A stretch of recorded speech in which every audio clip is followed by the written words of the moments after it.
मैं समय जम्मू के महाराजा हरि सिंह पार्क के बाहर हूं और यहां पर पिछले 12 दिनों से स्ट्राइक पे बैठे हुए हैं फायर एंड इमरजेंसी स्कैम से जुड़े हुए जो मसला है, जिसमें कि ये तमाम एस्पिरेंट्स हैं वो ये दावा कर रहे हैं कि फायर एंड इमरजेंसी जो रिक्रूटमेंट हुई थी उसमें बहुत बड़ी धांधली हुई है और इसके खिलाफ ये लोग प्रदर्शन कर रहे हैं। कई सारे एस्पिरेंट्स हैं और यहाँ पर आज अनएम्प्लॉयड इंजीनियर्स एसोसिएशन की टीम भी पहुंची है अपनी सपोर्ट देने के लिए। लगातार कई दिनों से प्रदर्शन कर रहे हैं और जिस तरह से पहले कई सारी रिक्रूटमेंट्स का जो जिस तरह से उनकी प्रोसेस जो है वो सबने देखा कि एग्ज़ाम स्क्रैप हो गए और दोबारा से अब एग्ज़ाम्स लिए जाएंगे क्योंकि जो पहले एग्ज़ाम्स हुए थे उनमें गड़बड़ी पाई गई थी। तो यहाँ पर ये तो लोग जो हैं वो प्रदर्शन कर रहे हैं। 12 दिन हो गए इनको हंगर स्ट्राइक करते हुए।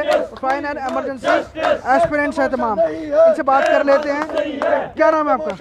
मेरा नाम मुक्तेश योगी है। आप लोग आज इनको सपोर्ट करने के लिए आए हैं। 12 दिनों से लोग स्ट्राइक बैठे हैं, उससे पहले भी ये बेवक्त प्रदर्शन करते रहे हैं। कई सारी रिक्रूटमेंट्स कैंसिल हुई हैं। इनका मुद्दा लगता है सरकार की जो बाकी सब हुआ वैसा इनके साथ भी होगा। देखो, पहले तो बदकिस्मती की बात है 370 हटने के बाद जिस तरीके से खोखले वादे, खोखले ही कहूँगा क्योंकि दूध की नदियाँ बहेंगी, सब्ज़ बाग के सपने दिखाए गए। आज आए दिन जिस तरीके से युवा सड़कों पर है, अभी कुछ दिन पहले ही आपने देखा एपटेक की मुहिम को लेकर भी क्या हाल हुआ। देर सवेर फैसला लिया गया लेकिन विवश किया गया, सड़कों पर आने, लाठीचार्ज हुआ। आज फिर वही हाल है। ये वही बच्चे हैं जिन्होंने मेहनत करके अपने आप को कहीं पर देखने की कोशिश की थी। ये वही बच्चे हैं जो चाहते थे कि हम मेहनत करके मेरिट में आएँ और कहीं ना कहीं अपने आप को नौकरी में रखें। लेकिन आप देख रहे हैं 4 महीने से ऊपर हो चुका है। हमारे गवर्नर साहब कहते हैं हम मुझे सबूत दीजिए, मैं इंसाफ करूंगा। बदकिस्मती की बात है मेरा भाई साहब वहां गया, सबूत भी पेश करके आया, लेकिन 4 महीने से ऊपर हो गया है, अभी तक ऐसी कोई कार्रवाई सरकार के द्वारा नहीं सामने आई है। और मेरी ख़ास तौर पर एलजी इंतज़ामिया से, एलजी प्रशासन से और ख़ास तौर पे मनोज सिन्हा साहब से है कि आप जितना जल्दी हो सके, जितना जल्दी हो सके, क्योंकि 4 महीने से ऊपर पहले ही हो गया है।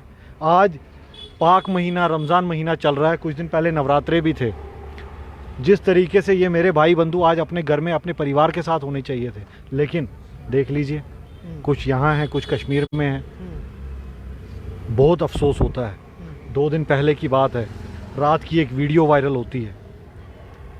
मैं विवश हुआ वो वीडियो को बार बार देखने के लिए। किस तरीके से अपनी शाम की दुआ में एक एस्पिरेंट खून के आंसू रो रहा था। लेकिन क्या करें, बदकिस्मती ये है कि यहाँ कोई चुना हुआ नुमाइंदा नहीं है। यहाँ अपॉइंटीज़ हैं जिनको ज़मीनी सतह की कोई नॉलेज नहीं है। ये 4 महीनों से ऊपर अब जब मजबूर हो गए हैं तब जाके सड़कों पर आए हैं। आप देख रहे हैं कैसे तरपाल के नीचे कल इन्होंने यहाँ पर दिन रात गुजारी होगी। आप बड़े बड़े महलों से बाहर निकलिए। मेरी एलजी प्रशासन से और ख़ास तौर पर मनोज सिन्हा साहब से रिक्वेस्ट है, आप दरवाजे से बाहर आइए, बाहर निकल के सड़कों पे उतर के देखिए कि युवा चाहता क्या है, युवा की गुहार क्या है। आपको शायद अंदर बैठे अफसरान, ब्यूरोक्रेट ऑफिसर शायद आपको अच्छी रिपोर्ट नहीं पहुंचा रहे हैं, ग्राउंड रियलिटी नहीं पहुंचा रहे हैं। आप इनके पास आइए, ये एक एक तथ्य सबूत लेके सड़कों पर बैठे हैं। तो बदकिस्मती है, इनके साथ इंसाफ में देरी हो रही है। अब इस चीज़ को बर्दाश्त नहीं किया जाएगा क्योंकि ये लोग भी जिस तरीके से एपटेक के लिए युवा सड़कों पर डट गया था, वैसे ही फायर इमरजेंसी सर्विस के जो एस्पिरेंट्स हैं ये डटेंगे, ये हटेंगे नहीं। हमें इंसाफ चाहिए। इंसाफ सिर्फ ये चाहिए, मैं साफ लंबी चौड़ी बातें नहीं करूँगा, सीबीआई की इंक्वायरी करिए।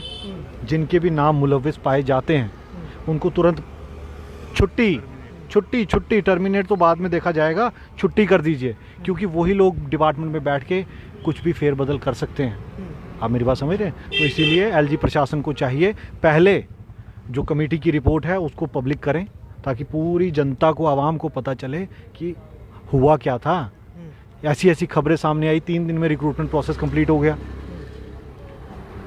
पर जैसे पहले बात की जाती है ना बैकडोर एंट्रीज, जैसे वो भी बात करते हैं कि बैकडोर एंट्रीज के साथ पता नहीं कितने मुलाजिम जो हैं वो लगा दिए गए, तो कुछ विभागों में अभी भी वैसा ही चल रहा है। सर मैं आपको वही चीज़ कहता हूँ ना, हम मनोज सिन्हा साहब की अप्रिशिएशन करते हैं कि उन्होंने बैकडोर एंट्रीज वालों को निकाल दिया, सब कुछ कर दिया, लेकिन इनका भी तो सोचिए कुछ। ये लोग भी तो अपनी गुहार लगा रहे हैं, इनका भी सुन लीजिए ये क्या चाहते हैं।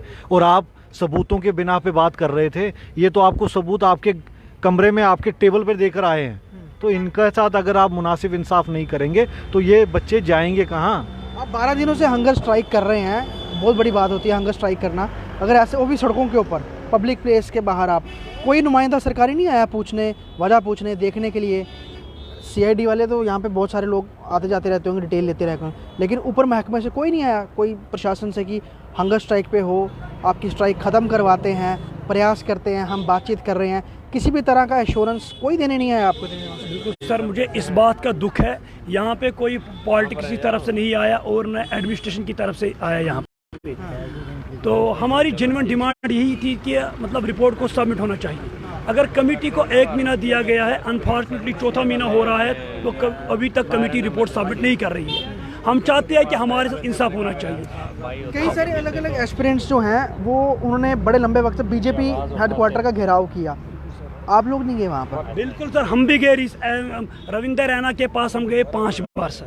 रिसेंटली 4 दिन पहले मैं उसके पास गया, उसने कहा कि वो जेल सारे जाएंगे, FIR लॉन्च होगा, कुछ भी नहीं हुआ।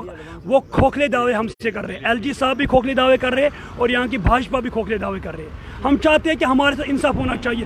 क्या मतलब हम श्रीनगर से मुख्तलिफ डिस्ट्रिक्टों से यहाँ पे आए, हमें कोई शौक नहीं इतनी धूप में यहाँ आने का।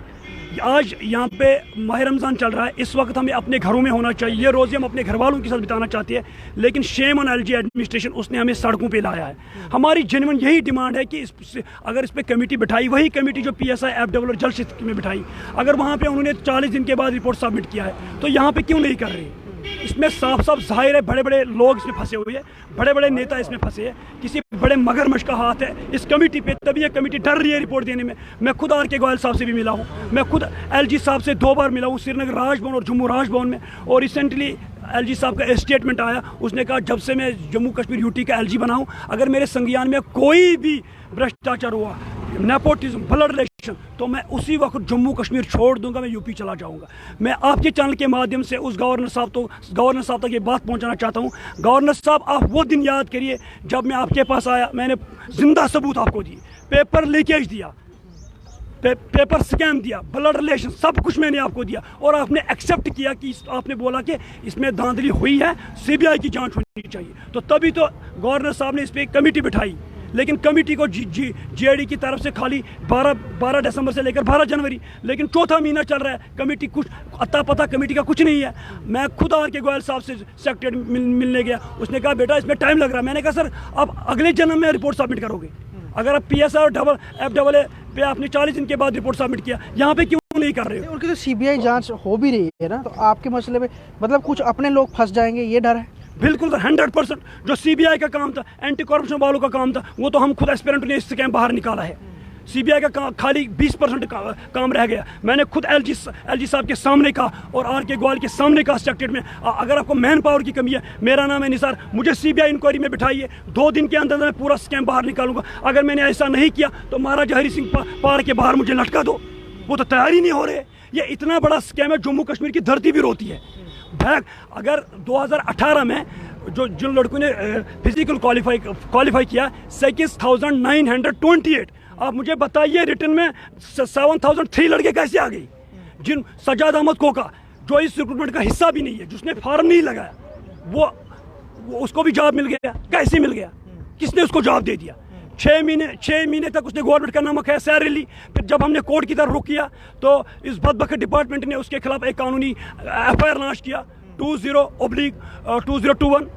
और भी तारिक अहमद लोन है जिसके मतलब 48 मार्क्स है। आपको लगता है कश्मीर में बैठे कुछ ऐसे लोग हैं जिनका इतना रसूख है कि वो ऐसे लोगों को लगवा देते हैं जो कि फॉर्म भी नहीं भरते हैं और सरकारी नौकरियों में आकर के तनख्वाहें भी लेते हैं? इतना ही पकड़ है उन लोगों की, इतनी जड़ें मजबूत हैं उन लोगों की, और उन लोगों की जड़ें काटने के लिए सरकार जो है कहीं ना कहीं हाथ पीछे खींच रही है। मतलब कि वो लोग बड़े पावरफुल हुए ना कश्मीर में बैठे हुए। बिल्कुल, और क्या सर, हम तो आम गरीब जनता है सर, हमारे पास इतने सारे पैसे नहीं है कि हम पैसे देकर मुलाजमत खरीदेंगे। हमारे पास ऐसे इतने पैसे नहीं, हम तो पढ़े लिखे नौजवान हैं। मैंने एमकॉम किया सर। जो बंदे लगे हुए उनकी जो क्वालिफिकेशन है 8th 10th उन्हें 100 में 100 मार्क्स लिए। उनने पेपर पहले ही भेज दिया। हमारे पास सारे, मैंने सब कुछ दिखा दिया एलजी साहब को, लेकिन वो खोखले दावा कर रहा है। अब 12 दिन हो गए आपको हंगर स्ट्राइक में बैठे हुए, क्या लगता है कब तक ये हंगर स्ट्राइक आपको जारी रखनी पड़ेगी जब तक कोई ठोस आपके लिए कुछ निकल के नहीं आता? बिल्कुल सर, हम तब तक अपना कश्मीर वापस नहीं जाएंगे जब तक एलजी साहब और कमेटी पब्लिक, ये जो पब्लिक में फायर सर्विस की बात नहीं करेंगे। ये पब्लिक डोमेन में जब तक नहीं आएगा तब तक हम यहाँ से हटेंगे नहीं, मिटेंगे मरेंगे जम्मू के अंदर, वापस घर नहीं जाएंगे। क्योंकि ये जेन्युइन डिमांड है। हम तो नौकरियां नहीं इनसे मांग रहे, हम तो कह रहे हैं जिन्होंने दांत लिखे उनको सजा दीजिए और इस रिक्रूटमेंट को कैंसिल कीजिए, हम नई तरीके से फिर रिटर्न देंगे।